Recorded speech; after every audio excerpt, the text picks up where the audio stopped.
আমার নাম মিষ্টি চক্রবর্তী। আমি এই ইন্টারন্যাশনাল যোগা ডে জন্য সিলেক্ট হয়েছি। তো আমাদের এখানে আজকে ফাইনাল প্র্যাকটিস ছিল, যেখানে যারা যাচ্ছে আমাদের 300-350 জনের মতন ক্যান্ডিডেট তাদের জন্য।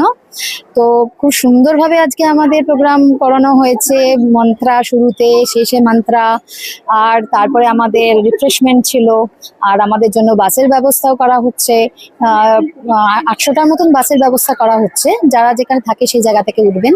আর কিউআর কোড সবার জন্য, যারা সিলেক্টেড তাদের জন্য কিউআর কোডের ব্যবস্থা করা হয়েছে মোবাইল অ্যাপের মাধ্যমে। খুব সুন্দরভাবে সিস্টেমেটিকলি সবকিছু হচ্ছে। স্যাররাও খুব ভালো, খুব কেয়ারি। তো আমরা খুবই এক্সাইটেড যোগা ডেতে মোদিজির সাথে যোগা করার জন্য। আর আমাদের পশ্চিমবঙ্গে এই প্রথম মানে যোগা ডে সেলিব্রেশন হবে, যা আগে কোনোদিনও হয়নি। তো মোদিজির কারণে, আমাদের মুখ্যমন্ত্রীর কারণে সেটা এই বছর প্রতিস্থাপন হবে। তো একটা মানে সবাই আমরা আশা করে রয়েছি যে একটা বিশাল ওয়ার্ল্ড রেকর্ড হবে। আর পশ্চিমবঙ্গ যোগার শহর হিসাবে মানে রাজ্য হিসাবে সংঘোষিত হবে। ধন্যবাদ।